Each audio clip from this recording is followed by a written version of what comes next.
అందరికి నమస్తే. నేను చెప్పబోయే వార్త ఒక ఎమ్మెల్యే వర్సెస్ ఒక కమిషనర్ ఆఫ్ పోలీస్. ఆ ఎమ్మెల్యే వచ్చేసి ఎన్ఎన్ శ్రీనివాస్ రెడ్డి, ఆ కమిషనర్ ఆఫ్ పోలీస్ వచ్చేసి సివి ఆనంద్. వీళ్ళిద్దరి గొడవ ఏంటంటే మధ్యలో భూమి, ఎవరి భూమో ఎవరో ఇన్వాల్వ్ అయ్యారు.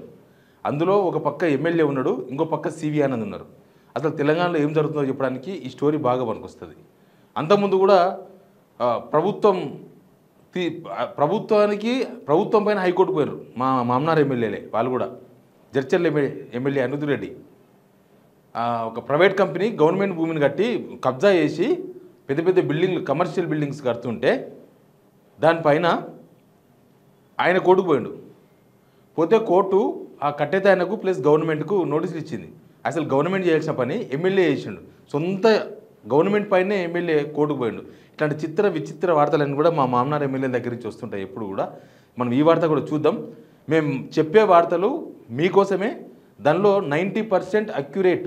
ఇప్పుడు వార్తలు అంటే అసలు ఏది అబద్ధమో ఏది నిజమో తెలియని పరిస్థితుల్లో వాస్తవానికి దగ్గరగా ఉండే వార్తలు మాత్రమే మేము చెప్తున్నాము, జనాలకు అవసరమైనవి. మీరు ఈ వార్త మీకోసం చెప్తున్నాం కాబట్టి మీరు సబ్స్క్రైబ్ చేయండి. మేమే QR కోడ్లు పెట్టి ₹1,00,000 ఇవ్వని అడుగుతలేము, కానీ మీరు చేసే ఒక సబ్స్క్రైబ్ మాకు ₹1,00,000తో సమానం. మా వార్త అందరికీ చేరాలంటే మీ సపోర్ట్ మాకు అవసరం కాబట్టి సబ్స్క్రైబ్ చేసుకోవడం మాత్రం మర్చిపోవద్దు. ఏమైందంటే భూ వివాదం కేసు ఎక్కడనో మెట్టుగూడ, అంటే సికింద్రాబాద్ మెట్టుగూడ దగ్గర సంబంధించిన 50 కోట్ల విలువైన భూమి అంటే ఇది 50 కోట్ల విలువైన భూమి. ఇంకా సర్వే నెంబర్లు అవన్నీ చాలా ఉన్నాయి. దాదాపు 5,717 గజాలు స్థలం అంటది. దానిలో వివాదం. ఆ వివాదం ఏడుకొచ్చిందంటే అసెంబ్లీకి వచ్చింది. ఆ స్టోరీ చెప్పినాక వివాదం చెప్తా. ఏమైందంటే అసెంబ్లీ స్టార్ట్ అయింది కదా, అసెంబ్లీలో ఇవన్నీ అసెంబ్లీలోనే వస్తాయి. అంతకుముందు జడ్చర్ల ఎమ్మెల్యే అనిరుద్ రెడ్డి కూడా అసెంబ్లీలోనే చిట్చాట్ చేసి తెలిసింది ఇదంతా. ఇప్పుడు ఎన్ఎన్ శ్రీనివాస్ రెడ్డి వంతు. NN Srinivas Reddy Mahabubnagar MLA. ఆయన జర్నలిస్టులకు చెప్పింది ఏంటంటే సివి ఆనంద్ పైన మేము సభా హక్కుల ఉల్లంఘన నోటీస్ ఇస్తున్నాం. ఆయన నన్ను తీవ్రంగా అవమానించిండు, ఎమ్మెల్యేని అవమానించినట్ట. ఎమ్మెల్యేని ఏమన్నాడు కూడా చెప్తాము. నన్ను తీవ్రంగా అవమానించిండు. ఒక ఎమ్మెల్యే అని కూడా కనీస గౌరవం ఇవ్వలే నాకు. ఒక విషయంలో నేను సివి ఆనంద్ దగ్గర పోతే నన్ను ఆయన ఇట్లా చేసిండు, ఆయన మీద సభా హక్కుల ఉల్లంఘన నోటీస్ ఇస్తున్నా అని చెప్పి ఆయన మాట్లాడాడు. ఇంకా ఆయనకు సపోర్ట్గా మిగతా 8 మంది ఎమ్మెల్యేలు చెప్పిన కదా, మహబూబ్నగర్ ఎమ్మెల్యేలు అంతా ఒకే తాటిపైన ఉన్నారు, కానీ వాళ్ళు ఎవరు రేవంత్ దగ్గర లేరు. ఆ ఎమ్మెల్యేలంతా ఎన్ఎన్ శ్రీనివాస్ రెడ్డికి సపోర్ట్గా ఉన్నారు. ఆల్రెడీ అసెంబ్లీ సెక్రటరీని కలిసిండు. అది ఇద్దాం అనుకున్న లోపలనే అది గవర్నమెంట్ దృష్టికి పోయింది. గవర్నమెంట్ దృష్టికి పోగానే ఇది ఎంత పెద్ద ఇష్యూ అవుతుంది. ఎందుకంటే గవర్నమెంట్లో ఆయన సిపి గవర్నమెంట్లో ఉన్నాడు, ఈయన గవర్నమెంట్ ఎమ్మెల్యే. గవర్నమెంట్లోనే ఇంత పెద్ద లొల్లు అయితే ఇది చాలా ప్రమాదకరం. ఇది పోయి ఇంకెక్కడికన్నా చుట్టుకుంటుంది. ఎందుకంటే గవర్నమెంట్లో మొత్తం అవే జరుగుతున్నాయి కాబట్టి ఈ చిన్న ఇష్యూతో ఎప్పుడైనా సరే ఒక పెద్ద క్రైమ్ చిన్న ఇష్యూతో బయటపడుతుంది. ఇవన్నీ ఇంకా పెద్దగా అయిపోయి పెద్ద రప్చర్ అవుతుంది అని చెప్పి ఆయన బుజ్జగించారు. ఆయన నోటీస్ ఇచ్చిండో లేదో తెలియదు, కానీ బుజ్జగించిండు. ఆ తర్వాత ఇదంతా ఒక పేపర్లో వచ్చింది. తర్వాత ఇంకొక పేపర్లో దాన్ని అప్డేషన్ వార్త కూడా వచ్చింది. అది ఇచ్చిండో లేదో కానీ ఒక 2 మంత్రులకు బాధ్యతలు అప్పగించిందంట ప్రభుత్వం. ఎవరిని బుజ్జగించాలి? ఎన్ఎన్ శ్రీనివాస్ రెడ్డిని బుజ్జగించాలి. ఆ కంప్లైంట్ చేయకుండా సివి ఆనంద్ను మెత్తబడగొట్టి వచ్చి క్షమాపణ చెప్పిస్తామని చెప్పినట్ట ఎన్ఎన్ శ్రీనివాస్ రెడ్డికి. క్షమాపణ చెప్పిండని కూడా వచ్చింది వార్త. అయితే ఏంది వీళ్ళ విషయం అంటే ఈ కేసు సెటిల్ చేయాలని ఒక జోన్ బాధ్యతలు గదే హైదరాబాద్ కమిషనర్ ఐపీఎస్ అధికారిని సిపి ఆదేశించినట్టు తెలిసింది. సిపి ఒక జోన్ అధికారిని ఆదేశించినట్ట ఈ కేసు సెటిల్ చేయాలని. దీంతోనే బాధితులు మా వద్దకు వచ్చిండ్రని ఎన్ఎన్ శ్రీనివాస్ రెడ్డి చెప్తున్నాడు.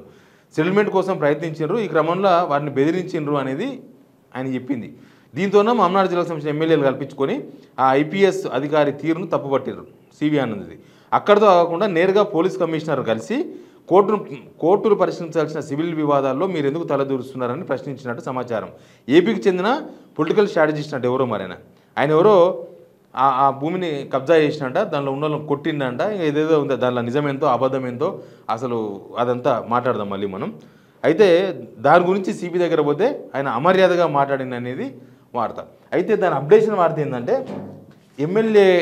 ఎమ్మెల్యే ఎన్నంకు సివి ఆనంద్ క్షమాపణ. ఎందుకు క్షమాపణ చెప్పిండు, ఏమన్నాడు అసలు ఎమ్మెల్యేని ఏమన్నాడంటే అడిగిపోయినట్ట సివి ఆనంద్ దగ్గర పోతే నా దగ్గరకు ఎందుకు వచ్చావు, ఎన్ని మార్లు ఎమ్మెల్యేగా ఎన్నికయ్యావంటూ హేళనగా మాట్లాడినని జడ్చర్ల ఎమ్మెల్యే అనిరుద్ రెడ్డి శనివారం అసెంబ్లీ లాబీలో మీడియాతో చెప్పారు. ఎన్ఎన్ శ్రీనివాస్ రెడ్డి తరఫున ఈయన చెప్పిండనమాట. దీనిపై తాము సభా హక్కుల ఉల్లంఘన నోటీసు ఇవ్వని నిర్ణయించామని, ఆ విషయం తెలిసి సివి ఆనంద్ స్వయంగా శ్రీనివాస్ రెడ్డి దగ్గరికి వెళ్ళి క్షమాపణ చెప్పారని తెలిపారు. అయిపోయింది. 2 మంత్రులు సెటిల్మెంట్ చేసేసినారు ఈ కేసును. మంత్రులు జూపల్లి కృష్ణారావు, వాగిడి శ్రీహరి సమక్షంలో క్షమాపణ చెప్తే ఒప్పుకుంటామని తాము చెప్పినట్లు అనిరుద్ధరెడ్డి పేర్కొన్నారు. ఈలోగా మరో కీలక మంత్రి కలగజేసుకుని పొంగులేటి శ్రీనివాసరెడ్డి విషయాన్ని ఇక్కడితో ముగించాలని కోరడంతో వివాదం సద్దుమణిగింది. తనకు సిబిఐ క్షమాపణ చెప్పిన విషయం వాస్తవమేనని ఎమ్మెల్యే శ్రీనివాసరెడ్డి కూడా చెప్పినట్ట. అసలు సరే అక్కడ ఏదో ప్రైవేట్ భూమి, ఎవరిదో భూమి, ఎవరో మాదని కబ్జాకు వచ్చినరో లేకపోతే వాళ్ళిద్దరి మధ్యన డిస్ప్యూట్ ఏందో తెలియదు. దీనిలో ఎమ్మెల్యే ఎందుకు ఇన్వాల్వ్ అయ్యిండు, దీనిలో ఒక కమిషనర్, ఇంకొక ఆఫీసర్, ఒక జోన్ ఆఫీసర్, పోలీస్ ఆఫీసర్, వీళ్ళెందుకు ఇన్వాల్వ్ అయ్యిండ్రు? ఎమ్మెల్యే దగ్గరికి చాలామంది పోతారు, చాలా సమస్యలు పట్టుకొని పోతారు. మరి ఎన్ఎన్ శ్రీనివాసరెడ్డికి ఈ భూ వివాదంలో ఎందుకు తలబెట్టిండు? ఇదొక పాయింట్. చాలా సమస్యలు ఉంటాయి. మరి అన్ని సమస్యల మీద అట్లా ఆఫీసర్ల దగ్గరికి, కలెక్టర్ల దగ్గరికి పోయి అడుగుతాడా?